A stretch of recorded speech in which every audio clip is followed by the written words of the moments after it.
Amigos televidentes, aquí en compañía con el doctor Aquino, tratando sobre el derecho procesal penal en la República Dominicana, sus cambios, sus modificaciones y a la actualidad. Doctor, estamos hablando en el segmento anterior sobre los tecnicismos que podían usar los defensores, los abogados en los casos penales. Sí. Bueno, normalmente el abogado es un técnico del derecho. Obviamente, los clientes les pagan a los abogados para que le busquen la manera más fácil o de evadir su responsabilidad o de obtener ganancia de causa en cualquiera de los casos. En sentido general, en lo que sería el derecho. En materia penal eso no es diferente. O sea, los abogados utilizan o utilizamos técnicas para tratar de obtener ganancia de causa. Y el derecho últimamente se ha convertido en prácticamente un discurso más de persuasión que de justicia como tal. Entonces, si yo puedo persuadir al juzgador de mi posición, yo para eso me puedo apoyar en cualquier tecnicismo legal, siempre y cuando, y eso siempre hacemos énfasis en la formación del abogado, siempre y cuando no raye con la ética. Porque cualquier profesión, cualquier profesional debe estar ceñido a algunos principios éticos y morales que deben primar. Ahora bien, el hecho de que el abogado utilice técnica para poder tener ganancia de causa, y de que incluso en materia penal el mismo Ministerio Público pueda utilizar una que otra técnica, no quiere decir que el juez como tal deba dejarse llevar por esos tecnicismos, porque el juez se supone que es la persona más pausada y que está en medio de esas dos partes que están enfrentadas, cada una con una posición, para él, cuando decidir más con respecto a lo que es justo, respecto a la justicia. Yo siempre creo que el derecho debe enfocarse a la justicia, a lo que es justo. Y eso es un papel primordial del juez. Por eso la responsabilidad tan importante que tienen los jueces en cualquier país, en cualquier sociedad. Porque al fin y al cabo son ellos los que deciden qué es justo o no para las partes. Por eso, si bien es cierto que a veces un abogado tiene muchas habilidades para poder convencer al juez de su posición, al final él tiene que sopesar, y por eso se le da la oportunidad a veces de retirarse a deliberar, otras veces se le da la oportunidad de reservarse el fallo. ¿Para qué? Para que él pueda pensar y analizar cuál es la mejor manera de resolver el conflicto que le están presentando. Porque las partes siempre van a tener un interés particular. El juez es el imparcial en ese caso. El Ministerio Público, cuando acusa en materia penal, ya cuando acusa, él tiene objetividad, pero no imparcialidad. El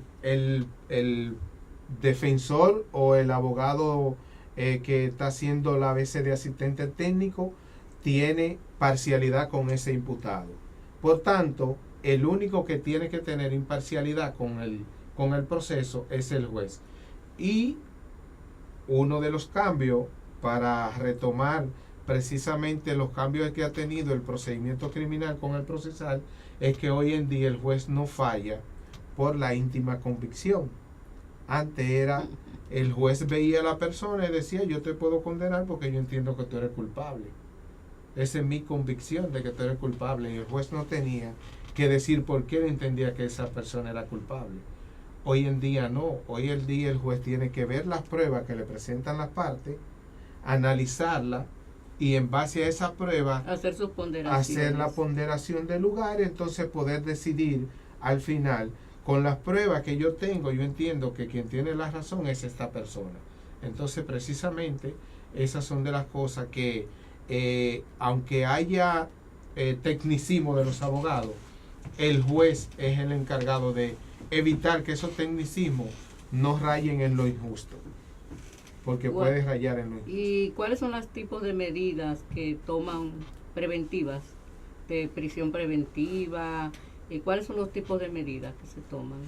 Bueno, el Código Procesal Penal en el artículo 226 estableció 7 tipos de medidas para cualquier persona que esté sometida a un proceso penal. Y aquí debemos de decir, también para hacer el símil, antes recuerden que se trancaba, luego se investigaba. Hoy en día, a cualquier persona que no sea arrestada en flagrante delito, primero hay que investigarlo para después entonces solicitarle medida. Cuando se le solicita la medida, se supone que porque ya hay cierta convicción de que esa persona tiene algo que ver con el proceso, con el hecho por el cual se está investigando. En ese caso, dependiendo de muchísimas circunstancias que el juez va a ponderar, el juez puede imponer la medida de coerción de garantía económica, que sería la prestación de una garantía, que puede ser a través de una afianzadora o en efectivo. Puede poner que la persona se presente periódicamente ante un tribunal o ante una autoridad. Puede imponer que la persona no salga del país, impedimento de salida. Puede imponer que la persona quede restringido a su domicilio, lo que sería arresto domiciliario. Puede enviarlo bajo la responsabilidad de una institución.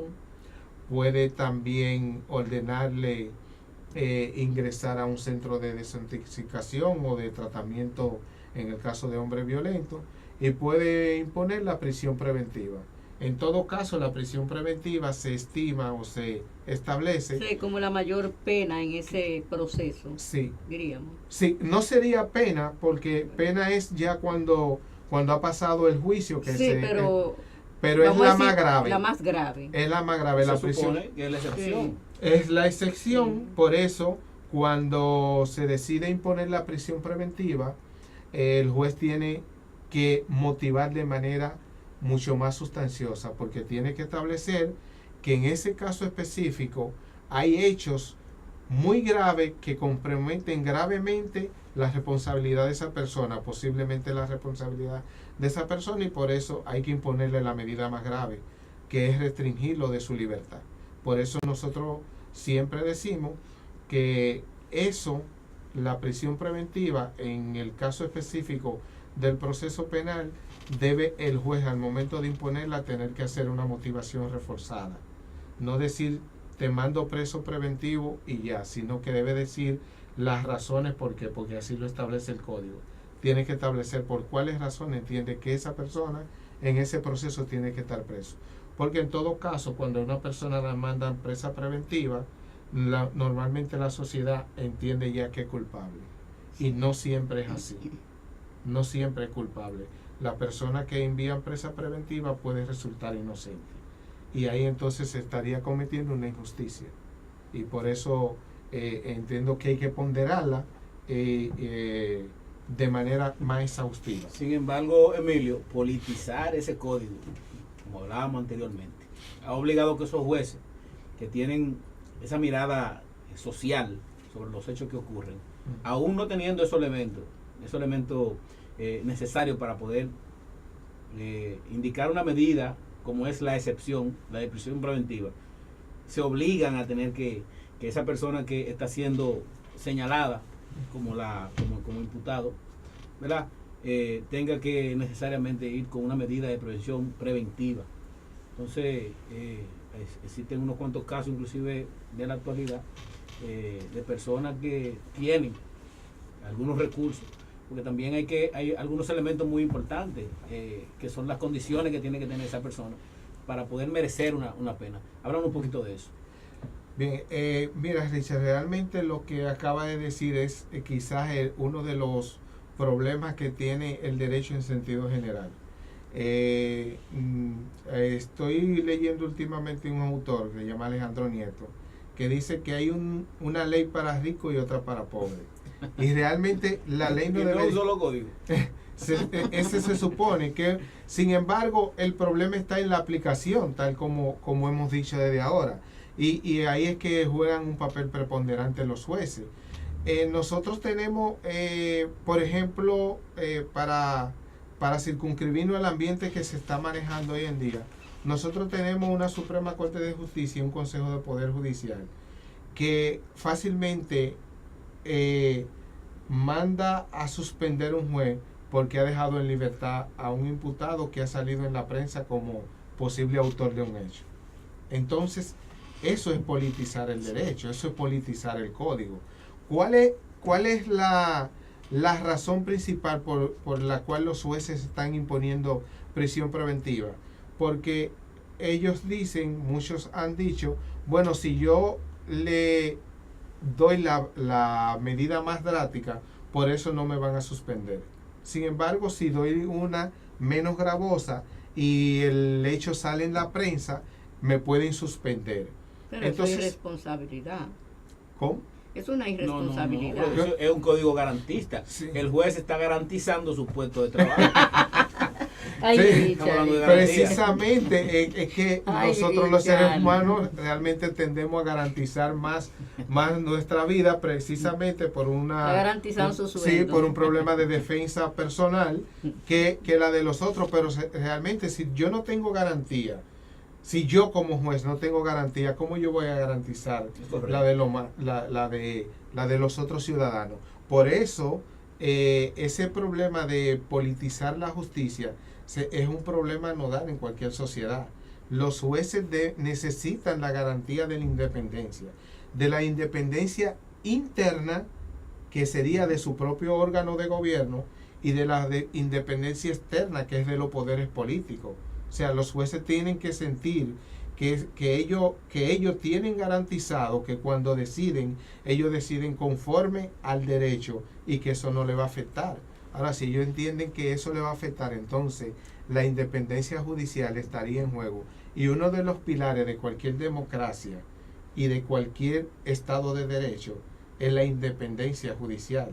Eso garantiza a nosotros los ciudadanos. Una tutela judicial Eso es una garantía para la tutela judicial efectiva. O sea, si nos vemos compelidos a que los jueces decidan por miedo, ninguno estaremos seguros. O sea, todos estaremos en peligro. Y por eso yo puedo percibir que el ambiente que hay es que los jueces ahora lo que están es tratando de garantizarse ellos, y con eso están dejando de garantizar lo que están llamados a garantizar, que a los ciudadanos y eso al es muy proceso. grave. Eso Y es al muy proceso. grave, muy grave. No, es un problema que nosotros hemos escrito en algunos artículos relacionados con eso, porque nos preocupa. Estamos en el ambiente judicial y sabemos que la independencia que necesita el poder judicial es el poder que controla los otros poderes del Estado. O sea, el poder judicial es el que le puede decir al presidente que un decreto es ilegal, y le puede decir al poder legislativo que una ley está contra la Constitución. Entonces, si ese poder del Estado, que es el poder judicial, no se siente seguro, entonces no estaremos seguros ninguno. Y por eso es el peligro al que nos podemos enfrentar. Yo auguro que en los movimientos que hay actualmente en lo interno del Poder Judicial, grupos de jueces que están exigiendo más independencia, más presupuesto, porque realmente se necesita más presupuesto, con los derechos tienen un costo y para garantizarlo se necesita presupuesto. O sea, no era posible implementar ese código sin un presupuesto. Todos los tribunales, como eran antes, cuando existían los abogados de oficio y que el fiscal se subía al lado del juez en el estrado, tuvieron que ser modificados. Eso tuvo un costo. Claro. Y los derechos, en sentido general, tener una policía tecnificada tiene un costo. Tener unos fiscales que sepan investigar tiene un costo. Y todo eso es para garantizar derechos. Yo fui parte de eso, porque fui abogado de oficio. Hay dos preguntas, Emilio, que yo no puedo dejar de hacerte, y es relacionada a la vulneración de la cadena de prueba, sobre todo con la participación de la policía técnica, la deficiencia que existe en esta, y el hecho de las maniobras de los abogados para incidentar los procesos. relacionada a la celeridad del proceso en el ambiente procesal penal. Bien. Uno de los pilares en lo que se sustenta hoy en día la teoría de la prueba es precisamente en la cadena de custodia. La cadena de custodia la regulariza el Código Procesal Penal actual, y hay una resolución de la Procuraduría General de la República que tiene que ver con el control de evidencia del año 2005, que también tiene todo un procedimiento para el manejo de las pruebas. ¿Cuál es una de las grandes deficiencias que tiene la investigación en la República Dominicana? Que sería uno de los temas que vamos a tratar precisamente en el programa que estamos trabajando de la maestría. Es que en todos los países del mundo realmente el proceso penal hay una persona que es el Ministerio Público o una institución que dirige la investigación, y hay unos investigadores que son la policía. Esos investigadores policiales están bajo el control del Ministerio Público. Realmente el Ministerio Público es quien le dice cuáles son las diligencias de investigación. En nuestro país realmente no existe esa policía especializada. En nuestro país lo que existe es la policía ordinaria, que se abroga la facultad de investigar y realmente tiene muy buenos investigadores, pero no tiene el control del Ministerio Público. Y por eso ustedes ven que la policía en algún momento hace una investigación y ella misma hace una rueda de prensa. Es una deficiencia del proceso penal, que no debería ser. Entonces, evidentemente que eso... quieren ser los protagonistas. Eso no protagonismo de la policía nos lleva a un problema de cadena de custodia. Y si el público se recuerda del caso de O.J. Simpson en Estados Unidos, que todo el mundo entiende que él es responsable del hecho del cual se le acusó, precisamente fue un problema de cadena de custodia lo favoreció. Entonces, fíjense la importancia que tiene un Estado de Derecho la cadena de custodia para garantizar los procesos. Y la otra pregunta con respecto a la técnica de incidente de los procesos, el Código Procesal Penal fue modificado por la Ley 1015 en el año 2015 precisamente para evitar esos procesos de dilación.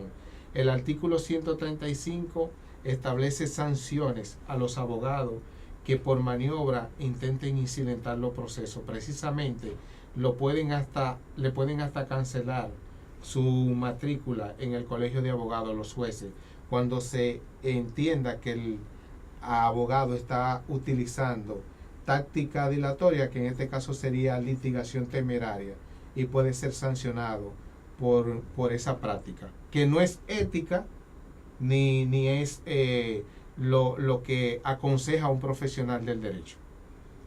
Señores, el doctor Emilio Aquino Jiménez ha dado cátedra de lo que es el derecho penal dominicano, y no esperábamos menos, porque precisamente la experiencia que ha adquirido le permite poder llevar esta información hacia ustedes.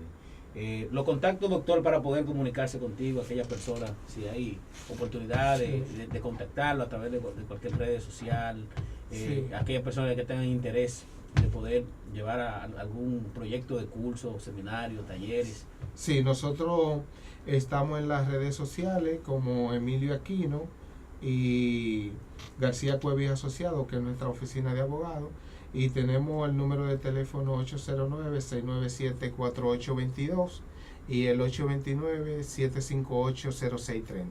Cualquier persona que esté interesada en compartir experiencia con nosotros, estamos en la mejor disposición. Estamos empezando un proyecto después de durar casi 10 años en Defensoría Pública, y realmente estamos tratando de expandir el que la persona conozca más de su derecho y de las garantías procesales que tienen en su favor. También agradecer a ustedes sobremanera a este programa, y a Richard, a Elsa.